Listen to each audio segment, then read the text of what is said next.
Hola, ¿qué tal? Muy buenas tardes a todas y a todos. Bienvenidos una vez más al ciclo de conferencias humanistas en torno a la ciudad. Es un placer para mí, yo soy Rodrigo Tirado, es un placer para mí presentar a la doctora Elisa Dibiase, quien es licenciada en Lengua y Literaturas Hispánicas por la Universidad Nacional Autónoma de México, maestra en Estudios Literarios por la Universidad Complutense de Madrid y por la misma universidad doctora en Estudios Interculturales y Literarios.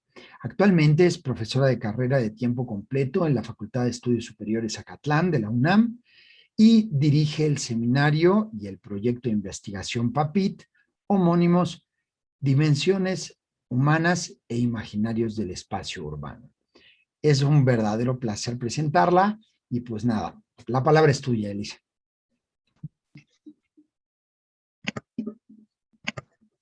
Muchas gracias, Rodrigo. Muchas gracias por la invitación a participar en estas conferencias que yo creo que son muy interesantes. El tema de la ciudad cruzado con las humanidades está dando mucho de qué hablar, muchísimos frutos.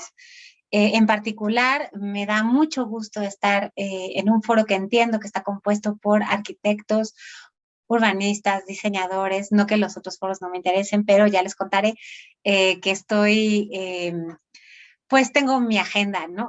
Me gustaría un poco viniendo aquí eh, extenderles algunas invitaciones. Creo que justamente los arquitectos, los urbanistas son utilísimos y necesarios en los estudios humanistas de la ciudad, ¿no? Y que muchas veces no encuentran o no se dan esos vínculos que son muy necesarios, ¿no? En ese sentido, yo de lo que vengo a platicarles, más que una conferencia sobre mi trabajo personal, es más bien una conferencia sobre la teoría que yo manejo, sobre los tipos de estudio que yo hago, pensando que quizás podrían interesarlos, ¿no? Y que a lo mejor querrían participar en algunos proyectos, ¿no? Que tengan que ver con ellos. Esta teoría en particular se llama geocrítica, que es una manera de acercarse tanto a la literatura como a los espacios desde los estudios urbanos. Uh-huh. Entonces, bueno, me gustaría, voy a irlos introduciendo, ¿no? Un poco, no sé si puedo ahora compartir mi pantalla para ponerles aquí unas diapositivas, aquí están, ¿no? Bueno. Entonces, bueno, en este sentido, la conferencia se llama Ciudad y Literatura, la intersección entre la imaginación y el espacio, ¿no? Y voy a hablarles un poco de cómo se da pues justamente esta intersección entre lo imaginario y lo real y cómo podemos aproximarnos a ella, ¿no? Bueno, teóricamente, ¿no? Ahora nos encontramos en una era espacial, me gustaría platicarles un poco de eso. En su conferencia Espacios Urbanos, en su conferencia Espacios Otros, pronunciada en marzo de 1967 en el Círculo de Estudios Arquitecturales en París, Michel Foucault señaló atinadamente que si la gran obsesión del siglo XIX había sido el tiempo, la nuestra sería más bien una época del espacio. Y aunque sería muy osado establecer una fecha precisa para este cambio, podemos afirmar que en efecto ha existido a partir de la segunda mitad del siglo XX un giro espacial, no únicamente en los estudios culturales y literarios, sino en las artes y en las ciencias de manera más o menos generalizada. Un léxico crecientemente espacial y geográfico se observa en los textos críticos y varias formas de cartografía y mapeo están siendo implementadas para analizar elementos sociales, terrenos literarios y líneas narrativas, para proyectar coordenadas imaginarias, entre otras cosas. A lo que me refiero con esto y a lo que se refería también Foucault es que estamos en una era de pensamiento espacializado, ¿no? Es decir, las herramientas para acercarnos al espacio resulta que ahora son herramientas teóricas útiles para acercarnos también a otras circunstancias. Por ejemplo, se me ocurre decir que ahora nos imaginamos que las cosas se relacionan en redes, ¿no? Entonces no es una manera abstracta de imaginarse la relación entre los temas, sino más bien es una manera muy concreta y muy localizada, ¿no? Entonces la teoría humanista y la teoría de las ciencias sociales ahora está empapada del léxico de la teoría espacial. Uh-huh. Muchos factores han contribuido a esta nueva inclinación espacial. La percepción del espacio nunca había sido tan compleja como a partir de la Segunda Guerra Mundial. Si bien la pesadilla vivida de 1939 a 1945 trajo una nueva lectura del tiempo, lejos de la noción de la historia como un movimiento ligado al progreso, la reconstrucción de las ciudades asoladas hizo que una profunda reflexión sobre el espacio urbano fuese inevitable. Como señala Bertrand Westphal, no resulta en absoluto sorprendente que la arquitectura y el urbanismo hayan contribuido en primera línea a alimentar el pensamiento contemporáneo. El posmodernismo encuentra en ellos sus orígenes. Es decir, sí, ¿no? Al ver gran parte de la caída, vamos a decir así, no es que sea una caída tan literal de la civilización, pero todos sabemos que la mitad del siglo XX constituyó por lo menos un shock, ¿no? Dentro de nuestra civilización. Se veía muy materialmente reflejado en la destrucción de las ciudades, ¿no? Entonces, esta reconstrucción física se fue reflejando también en la reconstrucción necesaria del pensamiento. Entonces, los conceptos arquitecturales, ustedes lo deben de saber muy bien, arquitectónicos, fueron empapando la filosofía, fueron empapando el pensamiento. Pero no fue lo único, este pensamiento sobre la reconstrucción de la civilización y de las ciudades, que hizo que viéramos el espacio de manera diferente. Otros sucesos, como los grandes cambios en la organización geopolítica durante la posguerra, llamaron la atención sobre la esencia política de la geografía y contribuyeron al cambio radical en la visión del espacio y a que gran parte de la reflexión filosófica, antropológica y sociológica lo retomara como eje primordial. La conflictiva división del mundo entre los universos capitalistas y soviéticos, en primer término, hizo que los espacios adquirieran nuevas connotaciones, pues cada lugar resultaba la fracción de un bloque que a su vez era el resultado de otra fragmentación, ¿no? Entonces, bueno, ahí tenemos en la segunda imagen, si ven el muro de Berlín, ¿no? Evidentemente se trata, pues claro, de un espacio que en un principio era homogéneo, la ciudad de Berlín, ¿no? Que se divide, ¿no? En una repartición entre capitalismo y comunismo, y la ciudad adquiere significados, dinámicas distintos. Se nota al fin de una manera muy tangible, ¿no? El aspecto político de la geografía, el aspecto político del espacio, ¿no? Por otra parte, ¿no? Y ahí tenemos también la imagen, ¿no? El proceso de descolonización también ha tenido efectos considerables, ya que se ha pasado de la mirada colonialista, esencialmente monolítica y que por su propia naturaleza percibe el espacio articulado desde un solo punto de vista dominante, referido siempre a un centro establecido y tomando a los otros en cuenta de manera sumamente marginal o desde una irrevocable otredad, a una mirada múltiple y diversa, ¿no? ¿Qué significa esto? La descolonización de la mirada. Cuando somos eurocentristas, pues pensamos que existe el orientalismo, ¿no? Justamente el otro, el que no es europeo o occidental de pensamiento, es observado por Occidente, ¿no? Y clasificado, definido, etcétera, etcétera, pero el espacio siempre se define, una ciudad siempre se define desde el punto de vista de Occidente. ¿Qué pasa cuando damos oportunidad a que más de un punto de vista tenga validez? Pues entonces resulta que un espacio o una ciudad ya no es monolítico, es decir, no es solamente uno, sino que tiene varias identidades a la vez que tienen que ver con los distintos puntos de vista que lo abarcan, ¿no? Y si estos puntos de vista son todos igualmente válidos, pues entonces todas las identidades del espacio se superponen, sin que una le reste a la otra. En este sentido, pues el espacio también no solamente ya lo encontramos como antes, bueno, analizado, políticamente complejo, sino además múltiple en puntos de vista. Y sin embargo, otras fuerzas entran en juego. Los diversos fenómenos aglutinados bajo el término globalización han contribuido significativamente a la confusión espacial y los avances tecnológicos, la aeronáutica, la telefonía, la televisión, la exploración del espacio exterior y el Internet, entre otros, han servido para suprimir en distintos grados la distancia y sus efectos, mientras que trastocan nuestro sentido de la espacialidad y del habitar al, por una parte, aumentar nuestra conciencia de la propia ubicación y de las divisiones espaciales y al darnos la ilusión de una superación de sus límites por la otra, ¿no? Entonces, desde luego, ustedes pónganse a pensar nada más en la percepción del tamaño del mundo que se podía tener antes de la tecnología aeronáutica, ¿no? O sea, cuando, claro, pues llegar a Europa, por ejemplo, pues implicaba un viaje de no sé cuántos meses, ¿no? Pero pues bueno, había que montarse un barco y eran muchos días, quizás un mes, estoy ignorante al respecto, pero era muy largo. En cambio, pues ahora se puede estar ahí en unas, pues bueno, desde aquí en unas 9 horas, ¿no? 9, 10 horas.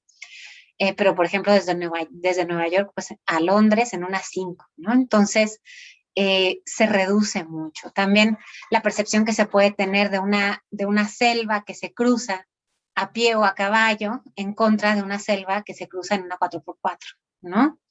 La selva se reduce, el océano se reduce. Por otro lado, pues imagina, o sea, exactamente lo que nos hace la tecnología, por ejemplo, ahora el WhatsApp, ¿no? El Internet, cómo podemos hablar con alguien que está del otro lado del mundo de manera simultánea, ¿no? Cuando antes, yo todavía me acuerdo, mi abuelita era italiana, ¿no? Y vivía allá. Y entonces nos escribíamos cartas, porque sí podíamos hablar por teléfono, pero el teléfono salía carísimo y solo lo usábamos en los cumpleaños. Y entonces decías, abuelita, feliz cumpleaños, hasta luego, y ya está, ¿no? Entonces sí tenías una noción de lo lejos que era, también por lo caro que resultaba hablar. Y además, pues bueno, si querías platicar largo y tendido y contar cosas, pues había que escribir, ¿no? Entonces, eso ahora ya no pasa, bueno, ya ni siquiera se escriben los correos electrónicos, ¿no? Sino hay una noción de instantaneidad, ¿no? Del espacio. Entonces, por un lado, tenemos este GPS que nos dice todo el tiempo dónde estamos, ¿no? Y estamos muy conscientes de nuestra ubicación, pero por otro lado, somos ya bastante inconscientes de lo que es una extensión, de lo que es un lugar, ¿no? Entonces, hay que conjugar todas estas cosas para imaginarnos, pues bueno, cómo ha cambiado la noción del espacio en nuestros tiempos, ¿no? Y hay que pensar que la transformación del espacio social afecta desde luego la forma en la que los seres humanos actúan en él y lo decodifican. Es decir, tiene consecuencias en la teoría y en la práctica, ¿no? Esto no es solamente teórico, sino habitamos el mundo de forma diferente. El posmodernismo, aliado al postestructuralismo, junto con otros discursos relacionados, han dado cuenta del cambio en la percepción espacial. Lo han acompañado y han desde luego incidido en su proceso. Este giro espacial se corresponde con el cuestionamiento de las narrativas unidimensionales y con el reconocimiento de que el contexto y la posición están central e ineludiblemente implicados en la construcción del conocimiento. La nueva atención puesta sobre el espacio da cuenta de una tendencia a centrar la mirada en el mundo mismo, de una voluntad de entender nuestra vida como situada en un orden de relaciones, que de alguna otra manera pues pueden ser traducidas en una cartografía. Bueno, entonces, hasta aquí, digamos, hablamos un poco del giro espacial, de cómo ahora es muy importante pensar la realidad desde el espacio y con el espacio, ¿no? Y cómo ha ido adquiriendo, pues bueno, importancia en términos teóricos. Y ahora me interesa un poco, pues, centrarnos un poco más en el tema que sería la literatura y pongo cartografía, pero es más bien también la literatura y su relación con el espacio, ¿no? Proyectar el mundo o un mundo parece una frase atinada para describir el quehacer literario. La obra en general suele funcionar como un mapa imaginario. Nos proporciona diagramas de los movimientos de los personajes, constelaciones de las relaciones entre cosas, lugares y personas. La literatura toma los datos de la vida y los organiza de acuerdo con este o aquel plan. Nos sitúa en un espacio ficticio y a la vez nos da una brújula para navegar nuestro propio mundo, ¿no? Eso hacen los mapas también. O sea, dibujan un espacio, ¿no? Lo organizan, lo jerarquizan y a la vez, pues bueno, nos dicen sobre el espacio real, ¿no? Que estamos habitando. Aquí también, en su dimensión mimética, la literatura, es decir, cuando hablo de dimensión mimética, es en la dimensión en la que la literatura copia el mundo, lo imita. La literatura es la representación y proyección de un mundo, en ocasiones desde un punto de vista más o menos objetivo, ¿no? El de un narrador omnisciente, que es el narrador que todo lo sabe. Por ejemplo, aunque esa objetividad pueda siempre ponerse en duda, o más frecuentemente desde la expresión de una subjetividad que se entremezcla con el universo vivido. No siempre se trata de un mundo conocido o anclado en un referente real. O sea, muchas veces leemos novelas pues sobre París, sobre Londres, sobre la Ciudad de México, ¿no? Entonces, no siempre Bueno, ese sería el mundo conocido, pero hay que tener en cuenta que siempre cuando se habla de una ciudad o de un espacio real en literatura, pues de todos modos se trata de ficción. Porque ya el concepto de ficción es el de la construcción de un mundo. Y para hablar de París, en literatura yo tengo que reconstruir París. Y eso siempre va a estar filtrado por un punto de vista. Entonces siempre va a ser una París ficcional. En ocasiones, en otras, la hoja nos transporta a un mundo de pura posibilidad, es decir, un mundo totalmente ficticio, creado. Pero en los dos casos, la mímesis consiste por lo menos en transferir las condiciones mínimas en las que los personajes pueden existir al papel. Me refiero, la literatura siempre tiene una dimensión en la que imita el mundo, entonces pongámonos a pensar en una obra que sea completamente ficticia, vamos a pensar en El Señor de los Anillos, ¿no? Que todo el mundo conoce. Siempre hay, de todos modos, ciertas coordenadas de lo real que la literatura copia, que son la mínima condición de existencia de los personajes, ¿no? Entonces, básicamente, la naturaleza espaciotemporal, el tiempo y el espacio abren la posibilidad de la existencia, vuelven el mundo en cuestión inteligible, sensible y abren la posibilidad de la verosimilitud. Nosotros no seríamos capaces de entender ni de juzgar verdadero un mundo que no estuviera dividido en días, en minutos, es decir, que no tuviera ciclos temporales, que no transcurriera de alguna manera y tampoco que no estuviera situado. Ustedes plantéense contar una historia sin espacio, ¿no? Es pues muy complicado. En cada temporalidad histórica, los mapas, el mapa en sí, han sido distintos. Son reflejo del espacio, pero también de los valores de quien los mira, de lo que es relevante para cada contexto, ¿no? Eso es importante saber que los mapas hay, bueno, esto viene un poquito después en las diapositivas, perdón, más bien vamos a hablar un poquito más de esto. En cuanto a la dimensión espacial de la literatura, que es la que aquí nos concierne de manera más directa, entonces podríamos decir que se puede equiparar un texto literario con una cartografía. La obra puede trabajar como un mapa imaginario, ¿no? Les decía que hace constelaciones de personajes, da cuenta de sus movimientos, los sitúa, nos dice cómo son los espacios donde están.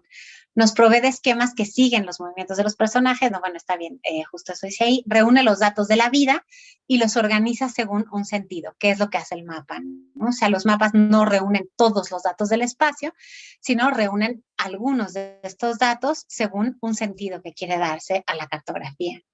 Entonces, tanto el mapa como la obra literaria tienen la capacidad de situarnos en un mundo de ficción o en un mundo real, pero también de dotarnos de una brújula que complementa la navegación de nuestro propio universo, ¿no? Entonces, eso, cuando leemos literatura, muchas veces comprendemos un poco mejor el mundo en el que nos movemos, ¿no? A pesar de estarnos dando datos de un mundo de ficción, también nos da datos de un mundo en el que vivimos. Y ahora sí, nuestra visión del tiempo y del espacio, como un poco ya habíamos abordado, han cambiado a lo largo del tiempo. Entonces, no es lo mismo cómo se concebía el tiempo pues no sé, para los griegos, por ejemplo, o para los mexicas, que como lo concebimos ahora, ¿no? Al igual que cómo se concibe el espacio y además las cosas que nos parecen más importantes de reportar, ¿no? En cada temporalidad histórica el mapa ha sido distinto, ha sido reflejo del espacio, pero también de los valores de quien mira ese espacio, de lo que le resulta relevante en cada contexto. Señalan bien autores como Lefebvre, Jameson y Harvey que cada época ha producido un espacio diverso, acorde con sus condiciones culturales, sociales y materiales, y cada espacio humano se ha abordado de una manera distinta. La literatura no es la excepción. No es lo mismo el espacio que recorre Ulises que el de la novela posmoderna, por decir un ejemplo, ni está contado de la misma manera, ¿no? De la misma forma en la que no es lo mismo un mapa medieval, ¿no? En el que pues, probablemente vamos a encontrar localizado el cielo, ¿no? Vamos a encontrar algunos elementos que son todavía religiosos, pero que son importantes, Ujú. Un mapa, que de eso nos puede decir más Rodrigo, ¿no? Pero un mapa romano en el que de pronto te digan, pues, Ixunt dragones, ¿no? O sea, aquí hay monstruos o Ixunt leones, ¿no? Me parece que es aquí se acaba el mundo, ¿no? Que es una concepción del espacio, claro que está ligada a nuestra concepción de mundo. Y otro muy distinto es, por ejemplo, el mapamundi que tenemos ahí, ¿no? Que es una concepción del espacio y del mundo que intenta ser objetiva, ¿no? Que intenta darnos pues unos datos de la geografía mundial que están proyectados geométricamente, ¿no? Y que tiene una manera pues sí, de proyectarse en la hoja de papel para que no se deformen de la redondez, etcétera, etcétera, ¿no? Sin embargo, ¿por qué digo tratan? Tratan de ser objetivos porque ya se ha comprobado varias veces que Europa y Estados Unidos, por ejemplo, están agrandados, ¿no? O sea, que hay pues algo de imperialismo dentro de este mapa. África es mucho más grande de lo que aparece, ¿no? Y se ve bastante recortada. Entonces, como ven, incluso, ¿no? Un mapa que pretende exactitud, pues no se escapa a, pues a reflejar cierta ideología, ¿no? Cierta, eh, pues nuestros valores y nuestras concepciones sociales. ¿Mm?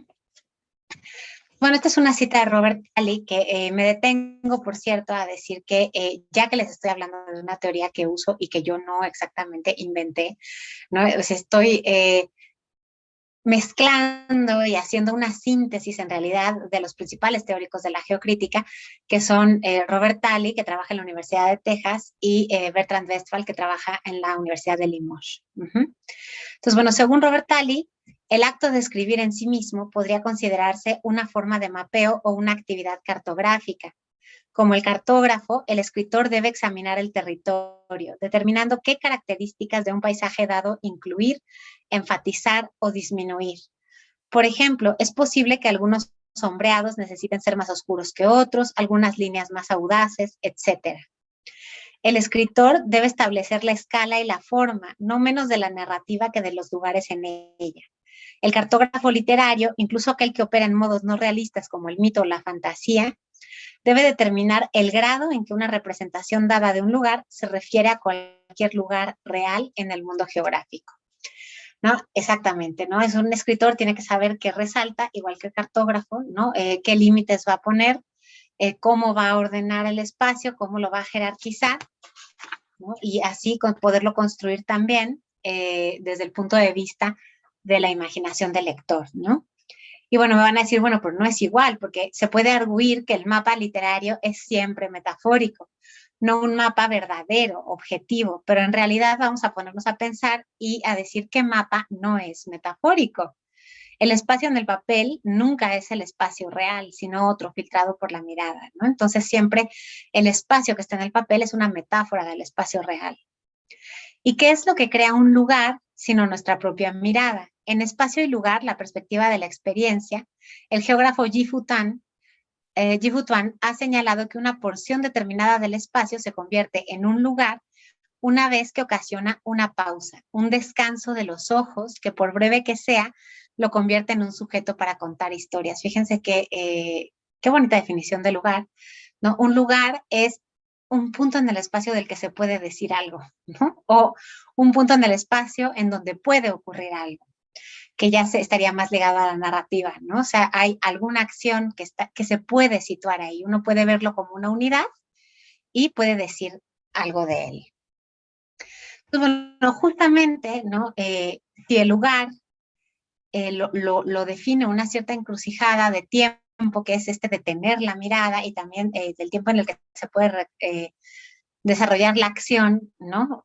Entonces, tengo mi lugar y para que sea lugar tiene que estar cruzado por el tiempo, ¿no? El lugar es esto y para esta encrucijada de tiempo y espacio en el que, en el que se puede desarrollar una historia, Mikhail Bakhtin acuñó el término cronotopo, que para él era una categoría formalmente constitutiva de la literatura. El tiempo y el espacio entretejidos conforman la obra misma, ¿no? ¿Esto a qué se refiere? Claro, lo que decía, ¿no? En un principio les decía, bueno, pues, ¿qué se necesita para poder contar una historia, ¿no? Una historia lo mínimo, mínimo de mímesis que necesita, es decir, lo mínimo, mínimo de mundo, es imitar las condiciones espaciotemporales, ¿no? Entonces, a eso se llama cronotopo, ¿no? Que es dónde y cuándo se está contando una historia, de qué manera.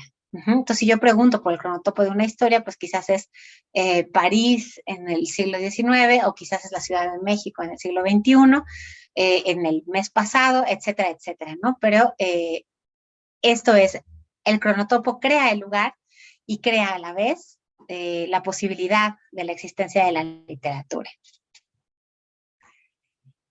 Pero la literariedad del espacio no está únicamente en las historias que de él se cuentan, sino en las que ya lo habitan y sus imaginarios. Antes que cualquier cosa, son estos elementos los que determinan las historias que van a brotar de diversas plumas. Cada ciudad, cada barrio tienen una personalidad, una estética, una historia que se refleja en la literatura que los aborda, ¿no? Entonces, esto me interesa muchísimo. En realidad es de lo que más me interesa, ¿no? Todo esto, y tiene que ver con cuál es la dimensión imaginaria del espacio. ¿Cuál es su dimensión literaria? Pues uno pensaría, no, bueno, pues la dimensión literaria de Londres son, pues ahí tengo, por ejemplo, en las diapositivas, A Tale of Two Cities de Dickens, ¿no? Pues son las historias que se cuentan de Londres, ¿no? La dimensión literaria de París, pues son las historias que se cuentan de París. Y sin embargo, no es así. ¿Por qué? Porque yo no puedo contar cualquier historia en París. Me van a decir que sí, quién sabe. Pero quizás no siempre de una manera en particular. Yo no puedo contar cualquier historia en la Ciudad de México. ¿Por qué? Porque hay cosas que pasan en la Ciudad de México y hay cosas que pasan en París y hay cosas que pasan en Bogotá y hay cosas que pasan dentro de la misma Ciudad de México. Pues hay historias de La Guerrero y hay historias de Tepito y hay historias de Polanco, ¿no? Que no son las mismas historias, no son los mismos personajes, no son los mismos escenarios. ¿Y qué pasa? O sea, al final uno, además, vive la ciudad a partir de las historias que de ella conoce. Por ejemplo, yo me imagino que casi todos ustedes habrán leído, por lo menos en la prepa, Las batallas en el desierto, ¿no? Que es una novela muy de la Ciudad de México. Y esta novela de la que el niño se enamora de la mamá de su amiguito Carlos y Mariana, ¿no? Y esta historia tiene lugar en la colonia Roma, que es la colonia Roma de la infancia de José Emilio Pacheco. Y es una novela profundamente nostálgica, ¿no? Que refleja la nostalgia que siente José Emilio Pacheco por esta colonia. Pero esta novela nace de la vivencia de esta colonia del autor, porque él creció ahí. Él es contemporáneo de Carlitos. Entonces, uno no sabe qué es primero, el huevo o la gallina, ¿no? O sea, realmente la colonia Roma tiene una historia en la que era ocupada, no ocupada, habitada por una cierta clase media que después se desplazó, muchos a causa de los terremotos, como ustedes saben, y que le guardaron particular cariño. Entonces, no es la única de las historias de la colonia Roma que está bañada de nostalgia. Pues bueno, por ejemplo, justo la película esta, Roma, ¿no? Pues es otra de las grandes historias de infancia que últimamente hemos consumido o leído o visto de la colonia Roma, ¿no? Y entonces nos habla también de una experiencia del director de esa zona, ¿no? De una historia. Entonces, la nostalgia no nace necesariamente en la literatura, sino que la literatura la refleja. Entonces, los escritores van y viven un lugar, registran sus vivencias, pero luego estas vivencias condicionan nuestras propias vivencias, porque si nosotros ya vimos Roma y leímos las batallas en el desierto, pues habitamos la colonia Roma de otra manera, ¿no? Que además, bueno, a esta nostalgia en la colonia, pues ayuda también que haya sido esta París caída, ¿no? De Porfirio Díaz, los bulevares, las casonas, o sea, está construida de una manera en la que es imposible no sentir nostalgia.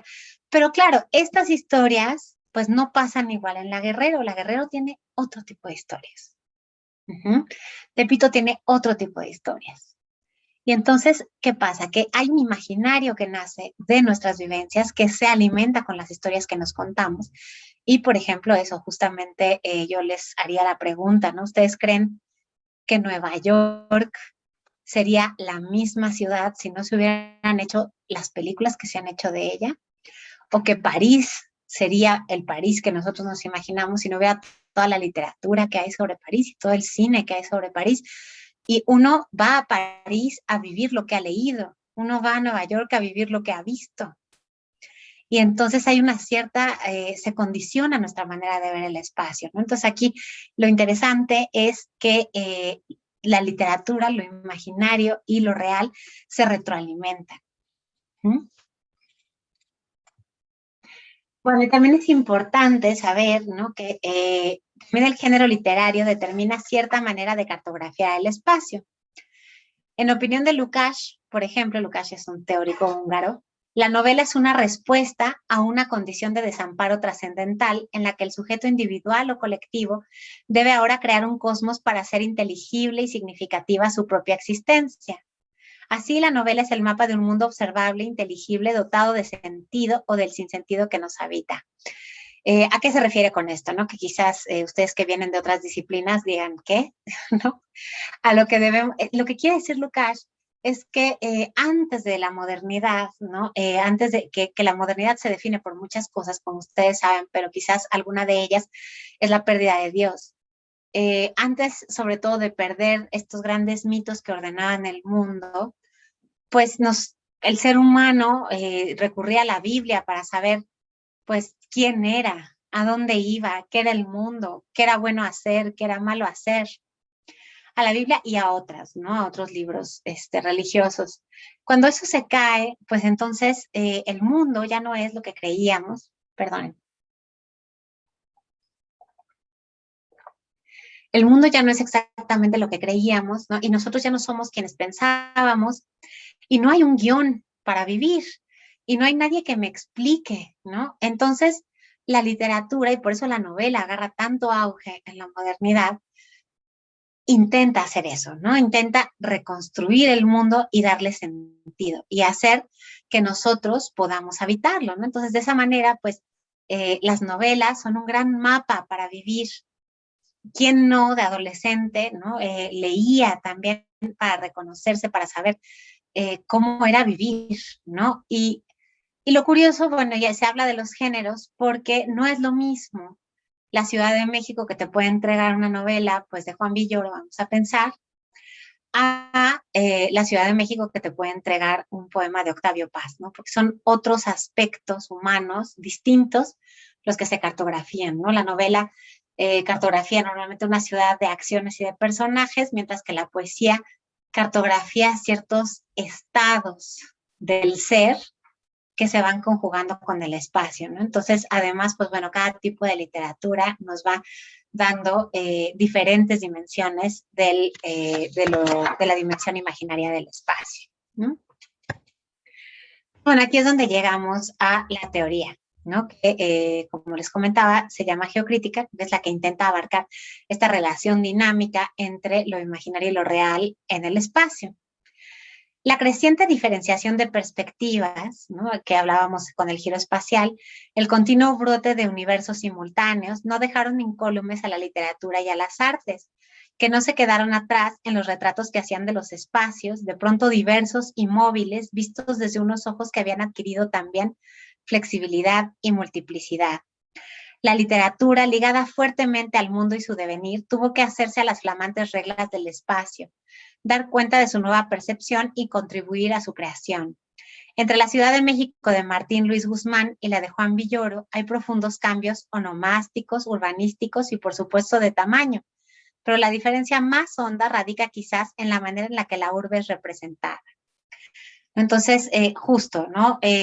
No sé si ustedes habrán leído a Martín Luis Guzmán, seguramente también en la prepa estamos hablando de un autor de la Revolución, ¿no? Y de Juan Villoro, de un autor contemporáneo, ¿no? Entonces, obviamente la ciudad ha cambiado y en ese aspecto se retrata una ciudad distinta, pero a la vez nosotros también vemos el espacio de una manera distinta y eso también se refleja en la obra, ¿no?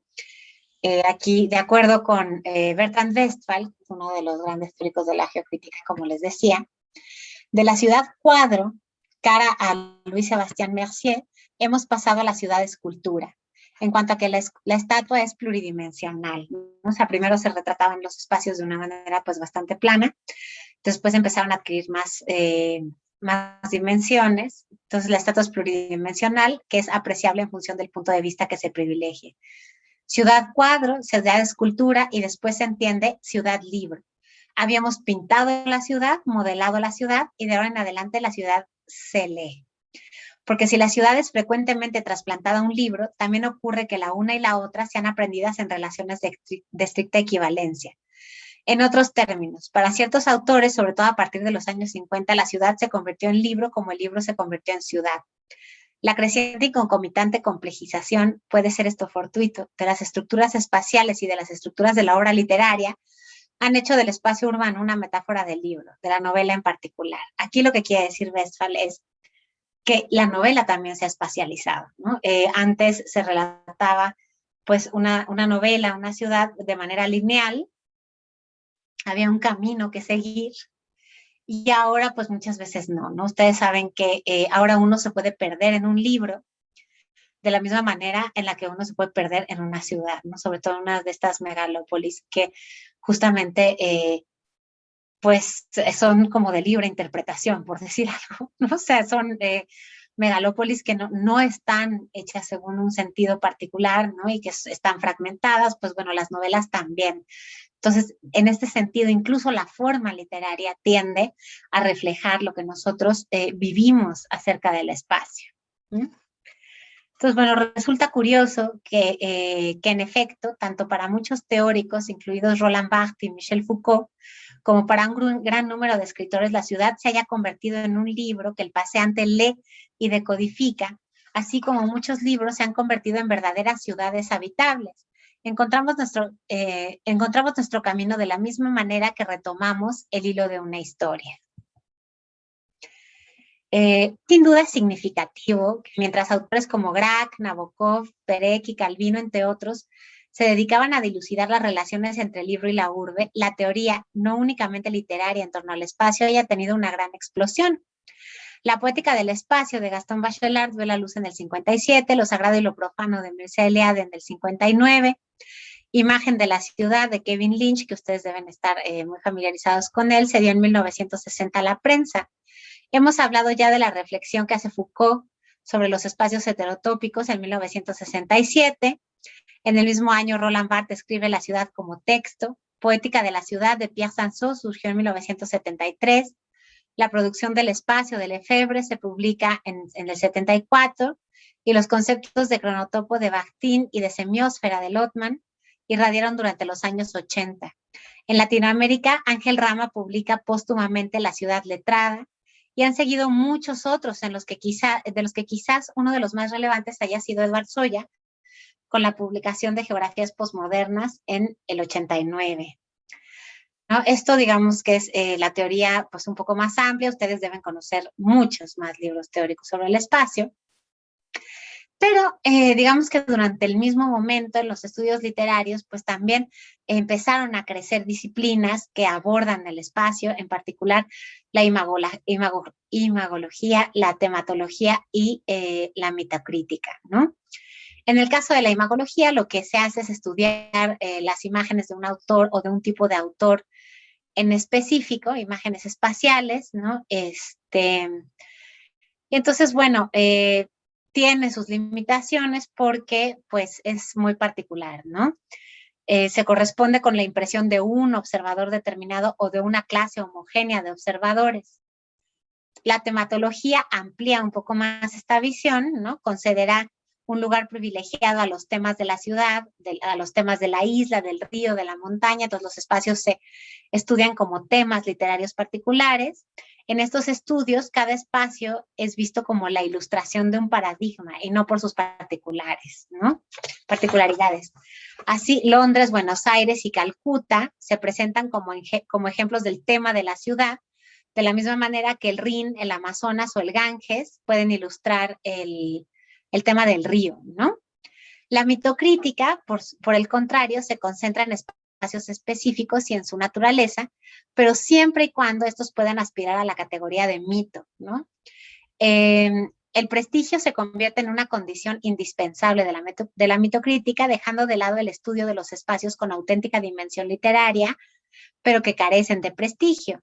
Así se puede estudiar París, se puede estudiar Venecia, se puede estudiar Nueva York, pero pues no se puede estudiar Guayaquil, Limoges o Ulan Bator, ¿no? Que son ciudades que pues tienen su dimensión literaria seguramente, pero que no constituyen mitos. Entonces aquí lo que se está evidenciando es que existía en todo este tiempo una suerte de carencia teórica para abordar los espacios desde la literatura, ¿no? Entonces, la geocrítica, creada por Bertrand Westphal en el año de 2007, responde a la necesidad de una teoría que pueda abordar las dimensiones imaginaria y literaria de cada espacio urbano en específico, aunque este espacio se presente por una parte heterogéneo, múltiple y descentrado, y por otra bajo el influjo de un proceso de mundialización. Es decir, se trata de una teoría capaz de dar cuenta de la representación de cada espacio en su doble tensión centrífuga y centrípeta, en su continua desterritorialización y reterritorialización, que reconoce y aborda de manera adecuada un espacio que ha perdido su ancla y funciona como un archipiélago en continuo movimiento.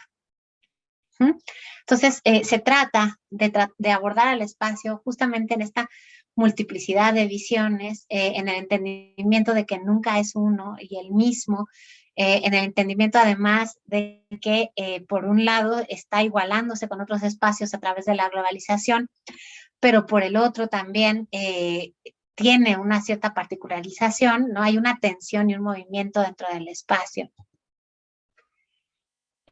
Como teoría, la geocrítica es una respuesta en espejo a la geopoética, entendida como la transcripción poética de los espacios humanos, la escritura creativa del territorio.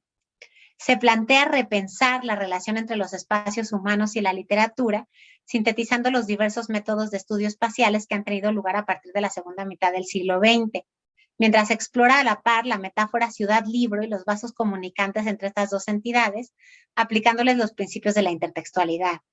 Así, su objetivo no es el examen de las representaciones de los espacios humanos en la literatura, sino el de las interacciones entre estos espacios concretos y la obra literaria.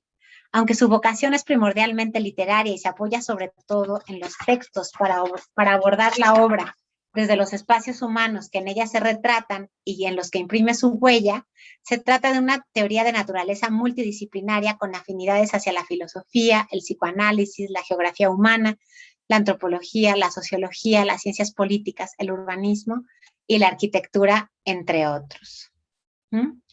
Entonces, bueno, básicamente eso, lo que hace la geocrítica es tratar de averiguar qué aspectos de lo imaginario se plasman en la literatura y de qué manera la literatura vuelve a influir o a incidir sobre estos aspectos imaginarios, ¿no? Entonces busca la personalidad de una ciudad, pero a partir de diversos puntos de vista, eso lo vamos a ver, y concentrándose siempre en su vínculo con lo real. En este sentido, ¿no? Bertrand Westphal, que es, como ya habíamos visto, su fundador, acota 4 puntos principales. El primero de ellos es que es preferible que los lugares estudiados puedan encontrarse en el atlas geográfico antes que ser de naturaleza completamente imaginaria, dada la cualidad dinámica de la teoría, que desea estudiar la dialéctica entre espacios reales y su representación literaria, ¿no? Entonces, claro, es mucho más sencillo, ¿no? Proponerme estudiar novelas que hablen de París, que hablen de Nueva York, de la Ciudad de México, de Lima, de Ulan Bator, de lo que ustedes quieran, que plantearme una relación, aunque se puede hacer, entre El Señor de los Anillos y ustedes aquí ya me dirán, ¿no? Entonces uno puede decir Escocia, Irlanda, ¿no? Pero no se sabe, aunque quizá tenga un poco de todas estas y de otras, ¿no? Entonces, bueno, desde luego que hay que tomar siempre en cuenta los diversos grados de fantasía que una urbe literaria puede poseer. Una ciudad cualquiera deviene una construcción de palabras dentro de una narración, como la pintura de un espacio es una construcción de líneas y colores. Es decir, es una interpretación, siempre una recreación.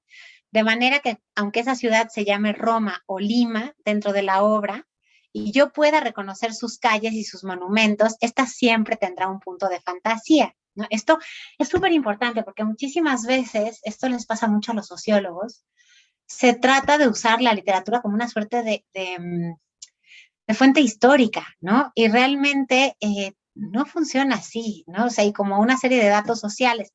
una vez estaba dando un curso justamente de geocrítica en la Universidad de Profesores, y entonces me decía uno que era sociólogo justamente, y decía, sí, la literatura es muy importante de consultar, porque, por ejemplo, nosotros estábamos hablando de Tenochtitlan y nos preguntábamos si los canales de Tenochtitlan tenían agua corriente o no tenían agua corriente, es decir, si el agua fluía o si estaba estancada, ¿no? Y entonces consultamos La Grandeza Mexicana, que es el primer poema de la Ciudad de México española que se hizo, de Bernardo de Balbuena, y ahí decía que el agua cantaba. Entonces, si el agua sonaba, ergo corría.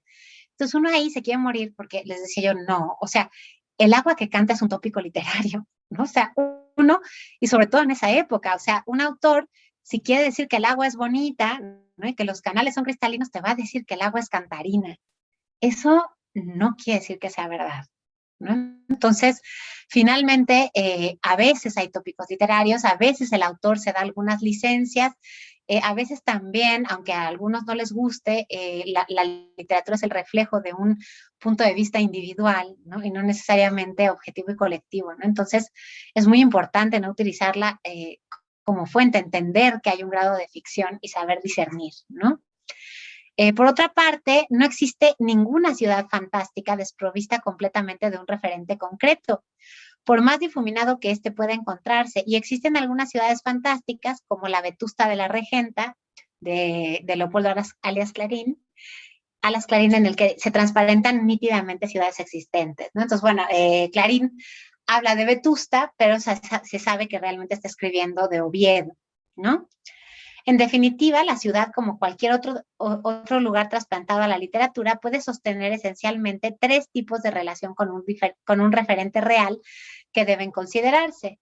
Una relación de transposición señalada por lo que podría llamarse un contrato toponímico, el uso directo del nombre de una urbe real. Una relación de transfiguración, como Oviedo y Vetusta, o una relación que niega todo referente real, ¿no? Como Utopía. Por otra parte, debemos tomar en consideración que los espacios humanos no adquieren la calidad de imaginarios al entrar en la literatura, sino que la literatura traduce su dimensión imaginaria intrínseca y los introduce en una red intertextual. La geocrítica intenta aislar a través de su análisis literario la parte imaginaria que explicita la humanidad del espacio.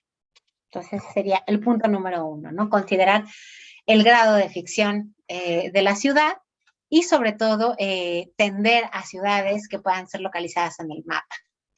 El punto número 2 es, como hemos intentado clarificar anteriormente, en el acercamiento geocrítico los espacios humanos no serán tratados como monolitos fijados de una vez por todas en la historia. El lugar, aunque ocupe el centro de un sistema, no será jamás examinado como un todo autorreferente y cerrado, anclado en una temporalidad monócrona. Todo espacio humano será visto como desplegado en el tiempo y en el mismo instante, abierto sobre distintas duraciones y rico en virtualidades. Es decir, se considerará tanto en su aspecto sincrónico, la composibilidad de mundos que abriga, como en el diacrónico, sus estratos temporales, y en su continua desterritorialización y reterritorialización, a la manera de un cuerpo polirrítmico, como lo definió Henri Lefebvre. Entonces, claro, entender que la ciudad no está definida desde un solo punto de vista, también que está constantemente cambiando, que no es la misma de la novela anterior, que no es la misma de la novela subsecuente, etcétera, etcétera, ¿no? Intentar abordar el espacio como un cuerpo móvil y con ritmos distintos. El tercer punto de la geocrítica serían que, bueno, los estudios imacológicos, como vimos, pecaban pues de presentar el punto de vista de una misma persona, ¿no?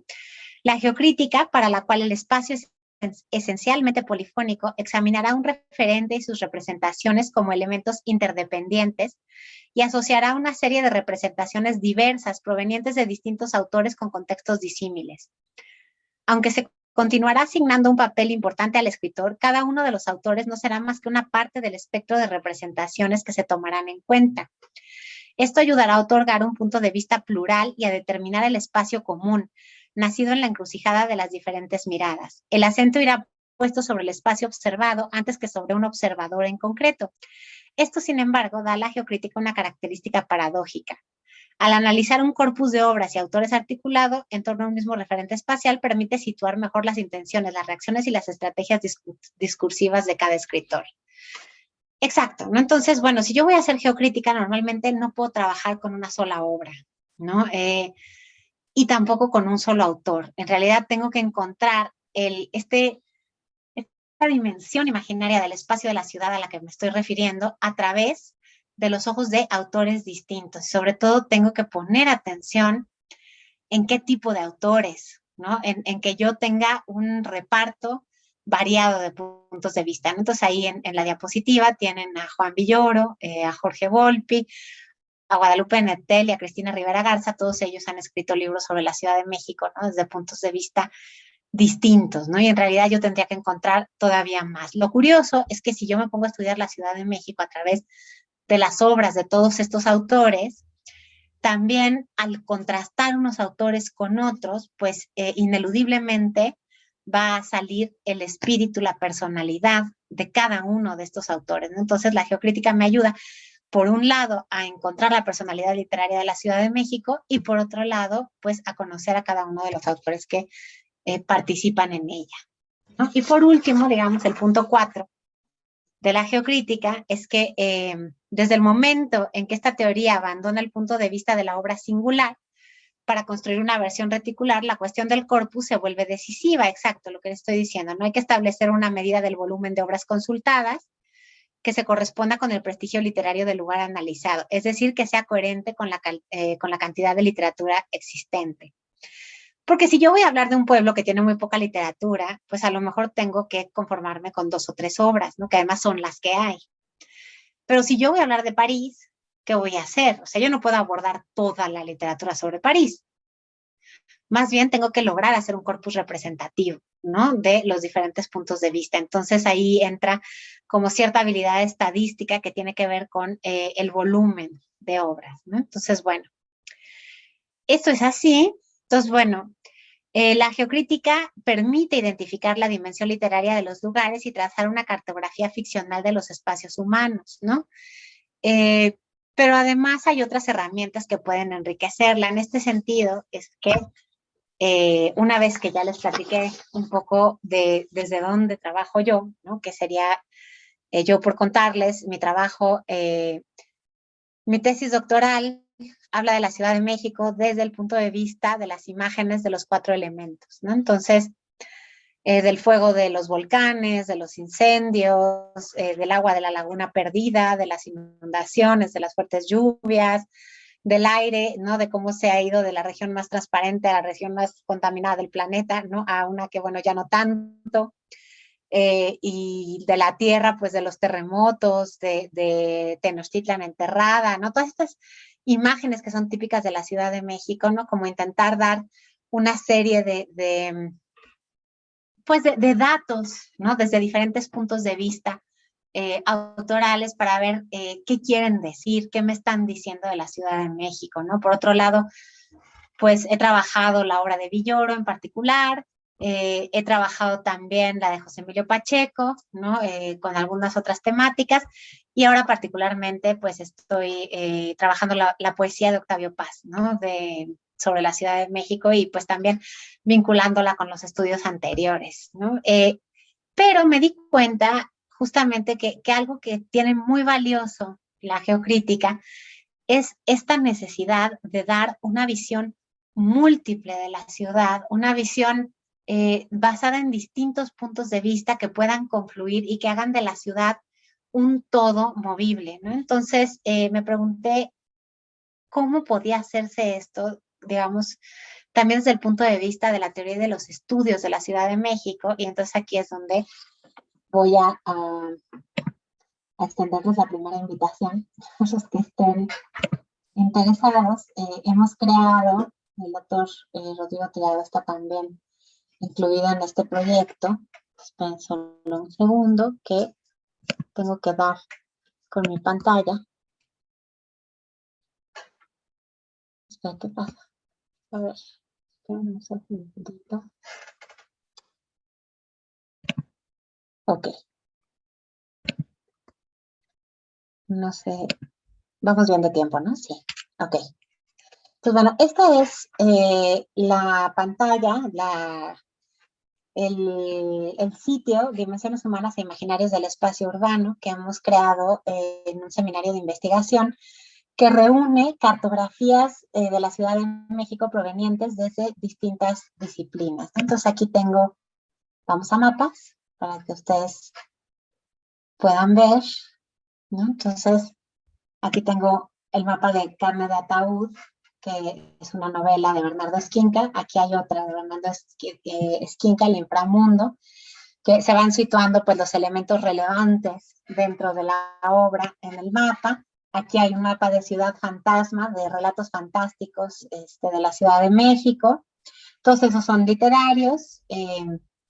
Aquí también, ¿no? El que sigue la Ciudad de México como un espacio etéreo en Amuleto de Roberto Bolaño, es un mapa de otra novela, ¿no? Entonces, bueno, todos estos son alumnos de literatura que están trabajando, casi todos. Este es Telescopio en cartas a Clara de Juan Rulfo, son cartas de amor de Juan Rulfo que van dejando también como un retrato de la Ciudad de México y de los lugares donde él vivió. Esta, por ejemplo, el que sigue es un mapa filosófico, ¿no? Es el itinerario de José Manuel Gallegos Rocafull, que es un exiliado republicano español, ¿no? Dentro de la Ciudad de México, donde vivió, donde produjo sus obras, etcétera. Y aquí hay más novelas. Este es un mapa lingüístico que hace un atlas de las emociones y de la manera en la que se expresan en cada uno de los barrios, ¿no? Tiene como una parte estadística. El doctor Rodrigo Tirado tiene por ahí también el doctor Rodrigo Tirado tiene también su mapa, ¿no? Que habla sobre los límites de la Ciudad de México y los barrios de indios, ¿no? Entonces, bueno, hay mapas históricos, hay mapas filosóficos, hay más mapas literarios, evidentemente, porque pues muchos de estos estudiantes trabajan conmigo, ¿no? Que están haciendo el mío, es un mapa sobre la poesía de Octavio Paz, ¿no? Y entonces estos mapas se pueden consultar así, ¿no? Simplemente, por ejemplo, que me gustaría uno un poco más, a ver, por ejemplo ¿no? De la novela de Verónica Gerber, de Brenda Morales, para que lo vean, ¿no? Se pueden consultar así como unidades. Aquí nos viene una introducción al mapa. Y aquí, yo no sé por qué, ya ven que uno siempre cuando quiere presumir no resulta, pero no salen los puntos.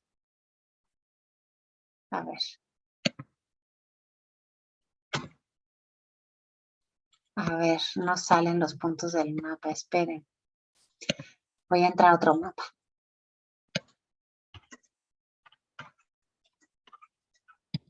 Vamos a entrar a este de Roberto Bolaño. Aquí sí, ¿no? No sé qué haya pasado con el mapa de Verónica Gerber, vamos a tener que revisarlo. Pero aquí habla un poco de cómo se refleja la Ciudad de México ahí. Y vamos entrando y podemos ver un mapa articulado, ¿no? En el que, por ejemplo, pues aquí,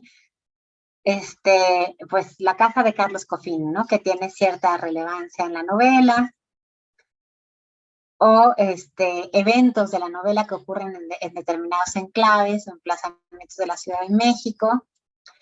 Me gustaría, por ejemplo, que viéramos, es que no me deja muy bien.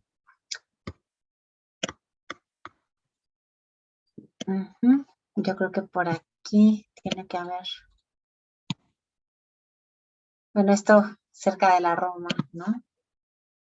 Servicios de limpieza, aquí vivía León Felipe, ¿no? Entonces la casa de León Felipe y lo que ocurre ahí dentro de la novela, y entonces cada punto además se puede abrir, ¿no? Entonces, eso. Así como puedo ver el mapa en su conjunto, pues puedo ver cada punto, pues cuál es, justamente a qué disciplina pertenece, qué tipo de lugar aborda, por qué es importante, etcétera. Y así como puedo ver cada mapa como una unidad, también tenemos una herramienta que me encanta, que creo que es donde aportamos un poco entre a las humanidades digitales y a los estudios urbanos. Aquí están, en esta herramienta están todos los puntos que han sido marcados por todos los mapas.